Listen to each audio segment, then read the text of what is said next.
তো বন্ধুরা, আমাদের কথা আপনারা হয়তো বিশ্বাস না হতে পারে, ঠিক আছে। অভিনন্দন সবাইকে। আশা করি সবাই ভালো আছেন। আমাদের সুন্দরবনের অন্যতম জায়গা ডিমচর। এখানে মানুষের চাইতে বাঘের বসবাস বেশি। হাতে যে মাথাটা দেখতে পাচ্ছেন সেটা হলো হরিণের মাথা।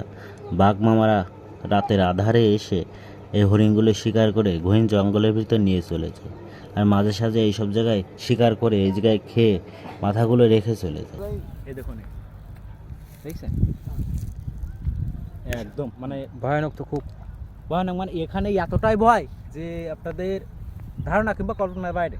আমরা তো আইসি এখানে অত্যন্ত ঝুঁকি নিয়ে, ঠিক আছে। চারিদিকে লোক দেখো, চারিদিকে খেয়াল করতেছে, মানে এখানে দড়ি যদি থাকে ওই জায়গায় যে বাঘমা দেখা যায়, তা আমরা এক দৌড়ি নদী সাইডে চলে যাবো, ঠিক আছে। ছুটে চলে যাবেন? এক দৌড়ে মানে টপ টপ রেখে দিয়ে সবাই চলে যাবো। আমাদের ভয় করে না ভাই? ভয় আমাদের ভয় করলে চলে না ভাই। আমরা বেতনভুক্ত কর্মচারী, আমার দেশের ফ্যামিলি আছে, তাদেরকে দুবেলা দুমুঠো খাইতে গেলে এখানে জীবনে ঝুঁকি নিয়ে সমুদ্রে মাছ সংগ্রহ করতে হয়। সত্যি আপনারা অনেক কষ্ট করেন। আর আর প্লাস এই ডিম করে কি ষোলো নয় ভাই, 16।